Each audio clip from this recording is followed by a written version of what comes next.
that concludes the motions for the Revenue and Customs Group Conference. We now move swiftly on to motions for the National Conference. And first motions on pay. Anna, I hope you'll be brief, given that Mark's made all the points I think you need to make, but there we are.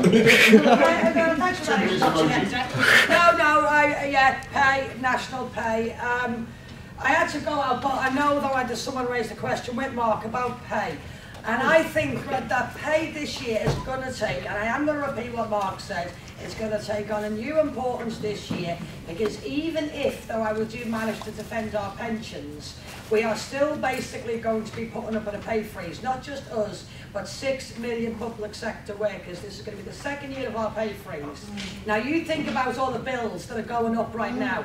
Inflation is going up between 3 and 5%. And I just think though our people's minds are going to be concentrated around that issue a lot more than they have in previous years. Now the mantra that keeps coming forward from Osborne is that he has to freeze our pay because we've got a stagnant economy and he wants to kick it into shape. And therefore, though, that's why we have to accept this pay freeze. And I think that he believes that if he basically gives us this mantra, that sooner or later we're going to start believing it. Now, I've done a little bit of research on this, and it turns out that what Osborne is doing is what is called the shock doctrine. And what the shock doctrine is, it is the use of fear by governments and politicians to push the public into believing and allow right-wing economic policies to basically be put into place and to be accepted by the public.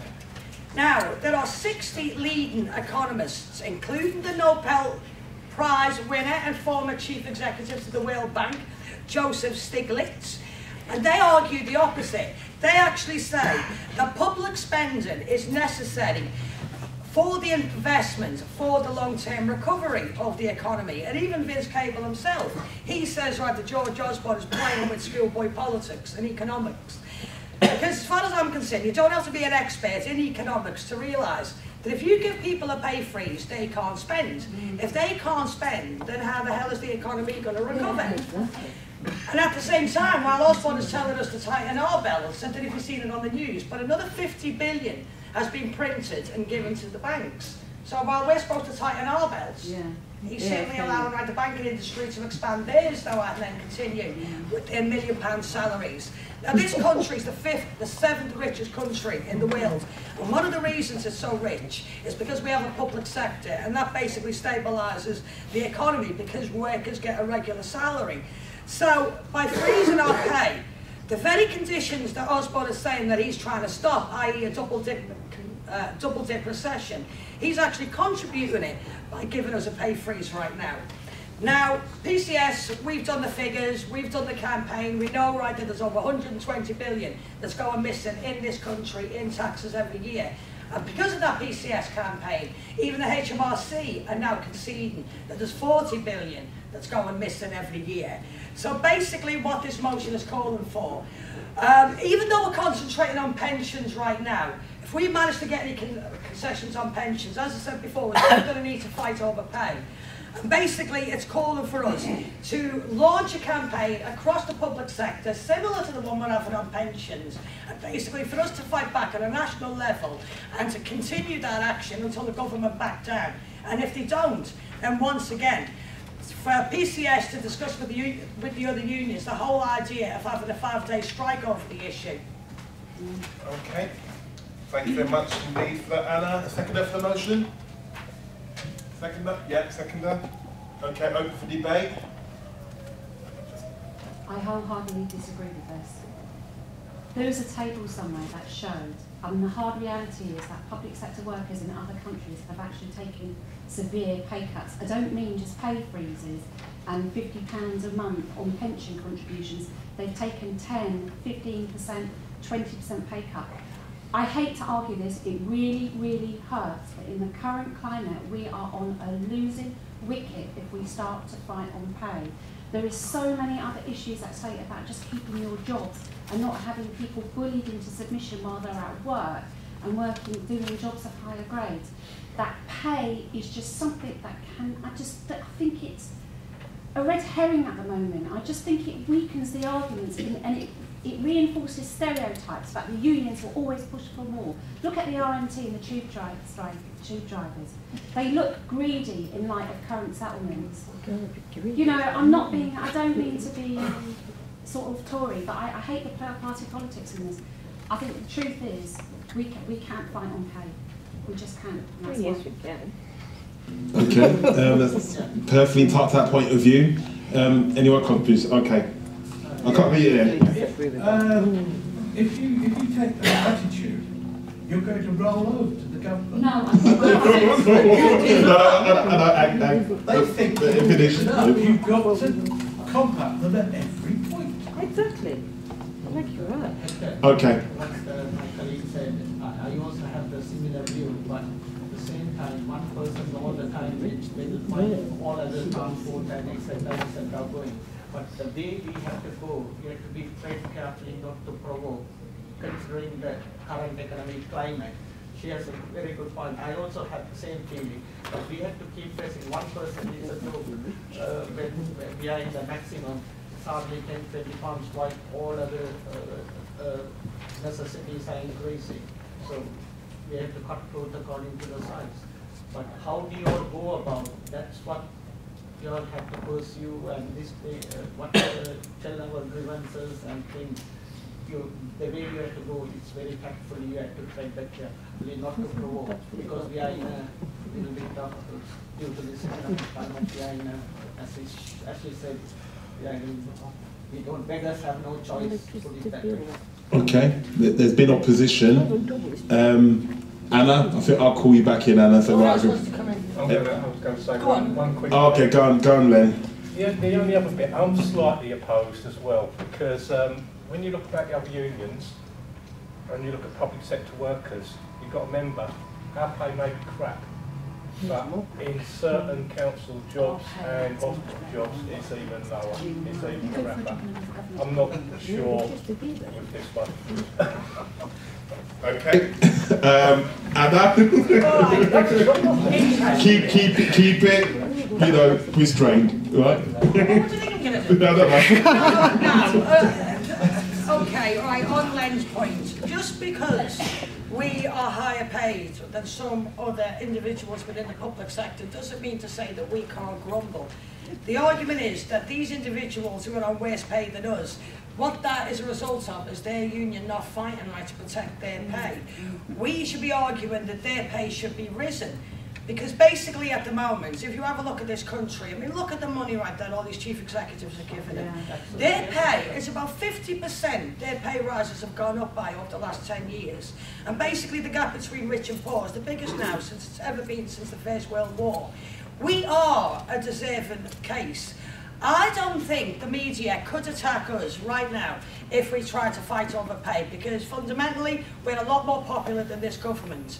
And as a result of us being more popular than the government, we can say that we just simply cannot live under this government's policies, which is attacking us left, right and centre economically.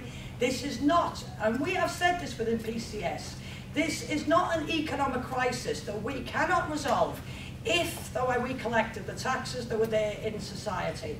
This government doesn't want to do that, because fundamentally, the people who are not paying their taxes are the rich. This is a government of the rich that protects the rich, and therefore what it would rather us do to get out of this economic crisis is for us to put up with job cuts, pay freezes and losses of jobs. And I don't think we need to. And I think if we started that fight back over pay, we would be popular. And I think that we can change the complete direction that this government's going in. Because remember, it's not just a pay freeze this year, it's next year and it's going to go all the way up to 2015. Why not fight back now? Because you're falling into their trap. You need to pick your fights more carefully. And the trouble is, they're doing a them and us, and they've been very successful in pitting the public sector against the private sector. And they've created, hold on, this is a really important point. They've created a division, and now, if you live up to the stereotype of the usual left-wing trade union activists, you're just throwing the argument over to them. Because believe you me, there are a lot of people out there who think they're bloody lazy, overpaid, and have got it really easy. You can disagree with me and shake your head all you like, but I'm sorry, I live with people downstairs who are taking British jobs, and employers want to employ them. And when those private contractors come in for our jobs, they're not going to be employing British nationals. They're going to be taking European nationals on minimum wage. That's wrong as well. You may say it's wrong, so I'm saying we need to pick our fights. Pay isn't it now. Okay, that's the point of view. I don't want to prolong the debate. I'm just conscious it's come up to 4:30. But I'll take. You got your hand up. I was just saying, I don't think I ever remember saying during the tax cut to working with the AGM2012 highly popular. Yeah, absolutely. Yeah, that's a fair point. Okay, Sundra, very quickly. I think George, from all these economic people, they're saying this is reconvening session, this is going to be for 10 years. Are we going to have 0% flipping pay rise for 10 years just because? No, we fight all the time on pay every year because we're already 2 years behind, and we've got to fight for the next 2 years. Are we going to wait until those 2 years are over? Bills are going up all the time and everything like that. I mean, I think it's wrong. We're suggesting that they're all powerful as well, and that we the RMT, they don't worry about public opinion, and they're getting 50 grand. Okay, right. I think we know which way the debate's going to go. I know that people got their hand, but I'm conscious we need to try and get through the business. So I hate to do, because other people want to come in, but I think we should take the vote. I think we should take the vote. All those in favour of the motion? All those in favour of the motion? Right, okay. All those against? Well, I don't think we need scrutiny, but it clearly can, but there is 2 people opposed. Any abstentions? Any abstentions? 1 abstention, the 2 abstentions. Right, okay, it's carried with 2 against and 2 abstentions. Okay, thank you very much. Right, I'm going to suggest motions 2 and 3, given that they relate both relate to Stephen Lawrence. I'm going to say we have one discussion on both motions, and we vote on both motions together. So Anna, do you want to speak on motion 2, please? Now I hope, alright, you're going to be a little bit patient with me here, Hector. As I say, I'm trying to fit this into 3 minutes, but you can imagine that with a subject like this, how involved it is. Now I just want to start off with the Panorama Special. I don't know how many of you watched it, but I can honestly say it's one of the most moving programmes I've ever seen in my life. Because not only did it show the incredible spirit of 2 bereaved parents who've never given up in their 18-year battle to get justice for their son, but also the programme reconstructed the night of the killing and actually how Stephen Lawrence died. And it showed that at the point right when he was being stabbed, there was a Christian couple who walked past him. When they saw what happened, right, they grabbed Stephen and they whispered into his ear that you are loved, you are loved. And the programme also showed how 2 days after the murder, detectives received over 39 tip-offs naming the killers. And one of them turned out to be a very close friend of one of the A-Courts, who was one of the killers. And he actually said that they had been responsible for other racist attacks in the area, but they'd been completely ignored by the police. But also 29 other witnesses that came forward, but after their names and addresses were given to the police, after their names and addresses were given to the suspects by the police, who were investigating them and questioning the witnesses, the suspects, these individuals ended up disappearing. And this is why there's been questions asked about the role of the police during the Stephen Lawrence investigation, and basically there's been allegations of corruption. Because why the hell would the police give the names and addresses of the witnesses to the very suspects? Because some of these witnesses ended up, though, being terrorised by friends and family of the killers. Now this case, it came to represent one of the most shocking injustices of British history, because not only did it show the brutal racism that existed in Britain at the time, but it also showed up the institutional racism of the police. Because Stephen, he wasn't the first young black man to die in that area around those years. There was a young Asian kid called Ruart Dougal that was stabbed to death the year before. And in 1991, there was a young kid called Roland Adams who'd been killed. And it turns out that Stephen Lawrence actually knew Roland Adams and had been on the demonstration. And Stephen Lawrence had actually been on the demonstration after Roland Adams had been killed. Now, it was believed at the time that the reason there was such an increase in racist attacks and killings was because the BNP had moved their headquarters into Welling in 1989. Now, I remember it was a massive campaign to get the BNP headquarters closed. The trade unions got involved in it, anti-racist campaigners got involved in it, and finally, you know, we ended up managing to get the BNP headquarters closed down. And basically, you know, it was one of the first political campaigns that I got involved in, because I used to live in Plumstead, which is right next door to Welling. And I remember there was that one Saturday when I was asked to go over to Bexley Shopping Centre to do some leafleting to get the BNP headquarters closed down. And quite frankly, to say that I was nervous is an understatement, because I did think it was a racist area. But when we ended up going to Bexley Shopping Centre and giving out the leaflets, I've never known a more popular petition, because the people within South East London, within that particular area, said that these racist murders had brought shame on their community, and they wanted the BNP headquarters closed down. So it was an excellent example, though, right, about how black and white people united around that period to ensure, though, right, that we basically managed to get rid of the BNP. Now, just finally, all I want to say is that although 2 of the murderers have now been imprisoned, there's 3 others still at large. Dorian and Neville are still trying to fight for justice to get these other 3 murderers prosecuted and convicted. And basically what this motion is calling for is for PCS to help them out with their campaign and to support them in any which way that we can. Okay, thank you, Anna. Seconder for the motion? I'm happy to second, yeah.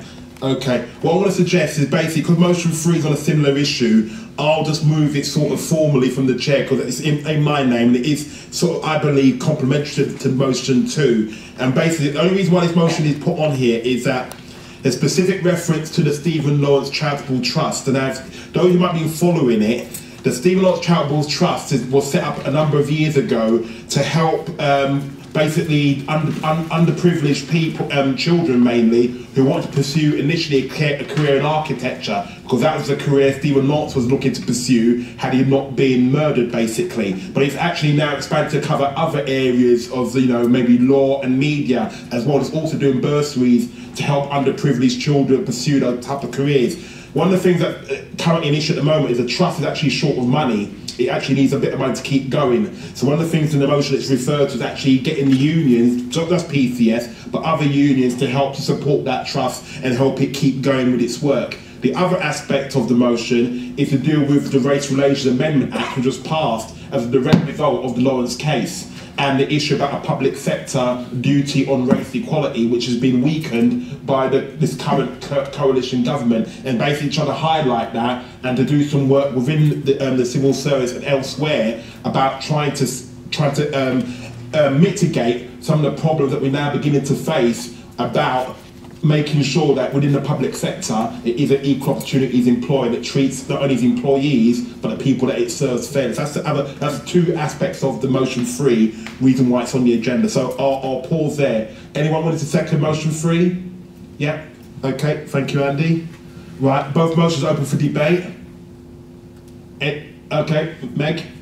Yeah, I've got one problem with Anna's motion. Right. Not that I don't sympathise with it totally. I don't think that we can convict somebody, because then we become trial and jury ourselves. And I think we should take out "and conviction" from paragraph 3. Call on the TUC to work with the Lawrence family to campaign for the prosecution of the other suspects. We can't go for conviction because we've not seen the evidence. So you're looking for you'd also be looking for deletion from the first bullet point as well, because there's yeah, in the first bullet point. Support the call for what is it? Yeah, society-backed lawyers for the prosecution and conviction of the other suspects. I'm happy for prosecution because I think there should be prosecution. Right. It's not up to us to convict. We're not trial, judge and jury again. And the important thing about British law is that there is a judge and jury. And if you can not have it in one case, you can not have it in other cases. And that is an important issue to remember, that we're actually fighting for our own peace of mind and campaign in the future as well. Okay. Just just those words, that's all. Okay, thank you, Meg. Anna, you happy to accept the amendment? Okay, Anna's accepting the amendment. So we propose we delete "and conviction" from both the first and the third bullet points. Yeah, third bullet points there on the motion. Okay, with that amendment, any other open for debate? Any opposition? Okay, call to vote on both motions. On motion 2, all those in favour? Any against? Any abstentions? 1 abstention. Okay. Motion 3, all those in favour? Any against? Any abstentions? 1 abstention. Okay, thank you. Right, moving on swiftly to motion number 4, affiliation, solidarity with MENA Workers Network. Anna? That's right, I'll be short on this one. I don't know how many of you know, but I went to Egypt last year as part of a trade union delegation. So we basically met trade unionists, though just after the revolution. And some of these trade unionists were tax inspectors. They managed to get a 350% pay rise in 2007 after the 3-month strike, which involved a sit-in next to Tahrir Square. So we met these incredible individuals. Now, what they've done since the revolution, they've set up this whole new independent trade union movement in Egypt. So basically what this motion is calling for is for us to basically develop links with the Egyptian trade unions, so as they're developing their whole roles and their role to democracy. So that's what it is. Okay, thank you, Anna. Seconder for the motion? Thank you, yep. Thank you, Andy. Motion open for debate. Any opposition? Well, actually, is this within the terms and records of the union's constitution? It would be a matter for the standing orders if it was sent in to ensure it is. I believe it is.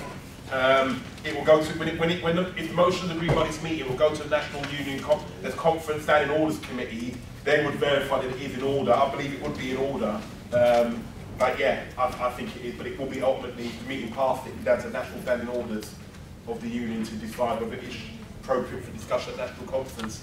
I think it would be, personally, as a member of the NEC. I don't decide these things, but I think it would be. Okay? Yeah. Any opposition? All right. All those in favour, put to the vote. All those in favour? Okay. Any against? Any abstentions? Okay.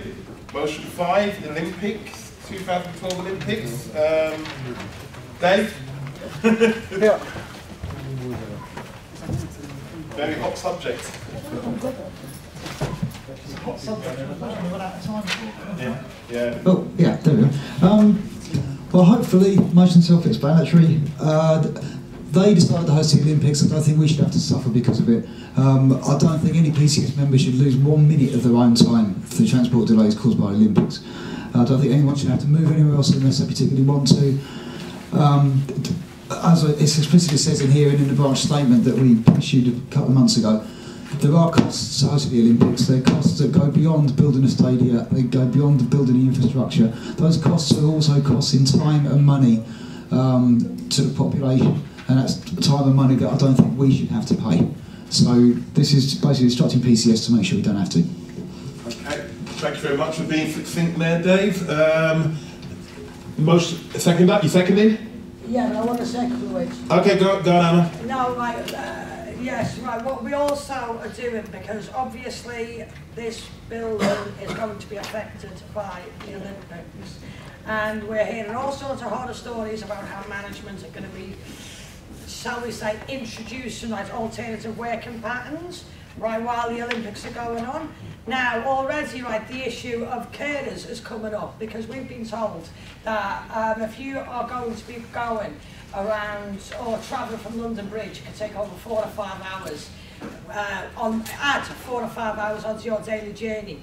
And the same with Stratford in the East End, though it might take about 2 or 3 hours added onto your journey. So basically, we've had a lot of questions from members on this issue, and we've decided that we want to hold a meeting on the 14th of March. We've asked the building management to attend. We want someone from Transport for London to attend, and someone from the PCS, because like anything else, though, it's amazing right how quick this is going to come upon us. And I personally haven't got a clue what I'm going to be doing for those 5 weeks. I can't afford to take unpaid leave, and I don't want to use my leave for the Olympics. So therefore, though, we have to have a serious discussion about what we're going to do during the Olympics and how management are going to accommodate us. So as I say, it's billed for the 14th of March at the moment. So I'll just leave it there, and then we'll basically confirm the details with you near the date. Okay, thanks Anna. Motion over for debate. Go on. Right. Go on, Hugh, and I'll bring in Len. Go. Just want the AG1 as well to take into account, even though we're being told here we're going to be meeting our managers, around here there's VIP roads, there's going to be more road closures, and Transport for London have already told us clearly they ain't made full decisions of what other roads are going to be closed yet. So how in the hell is an individual with different managers they know themselves how they're going to get here? And they need to take into consideration this is Euston Tower, and Euston Tower is near the M25, North Circular, you name it. So it's not an issue of where you're living, it's like where we're coming to. Okay, thank you. Len? All I wanted to say is just watch and read everything you get, because there's a lot of guidance on the website, there's still a lot of open points with it, as I believe, it's not been agreed. Yes, the union has been consulted, but there's nothing been agreed yet, so things could change. So keep an eye out for emails from us all.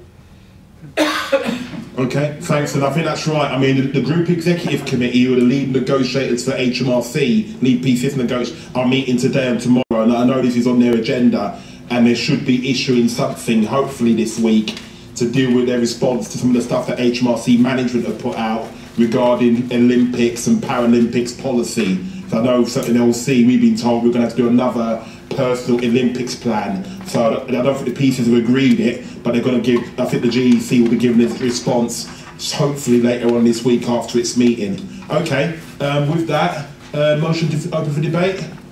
Any opposition? Okay, call to a vote then. All those in favour? Yeah, all those any against? Any abstentions? No, that's carried unanimously. Okay, lastly, motion 6. Dave, Atos.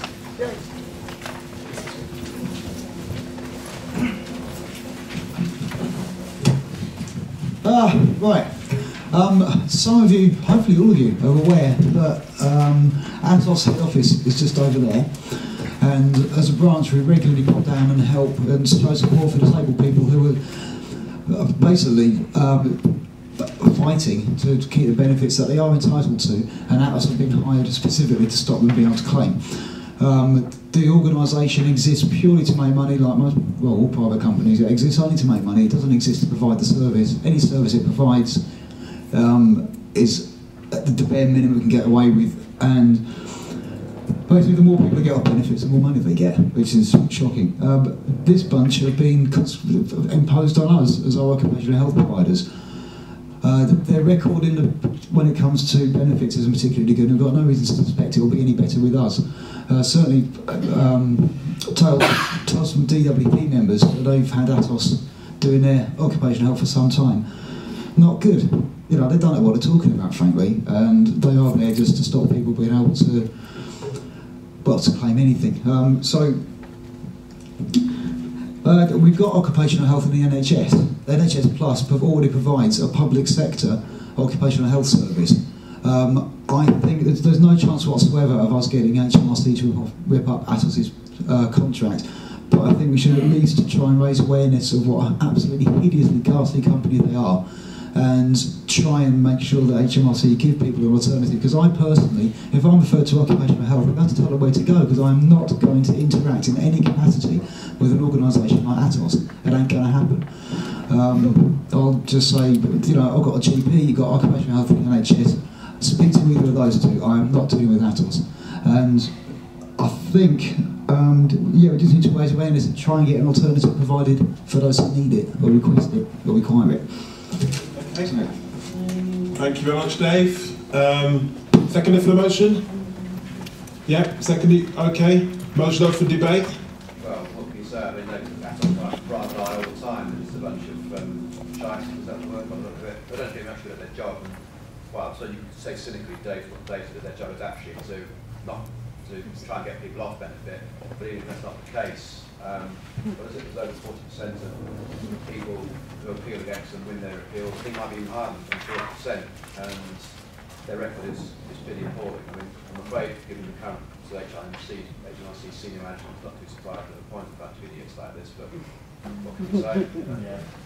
Is it worth including something to help scrutinise the level of the contract service agreement between us and Angels? Because I think it was severely scaled back, wasn't it?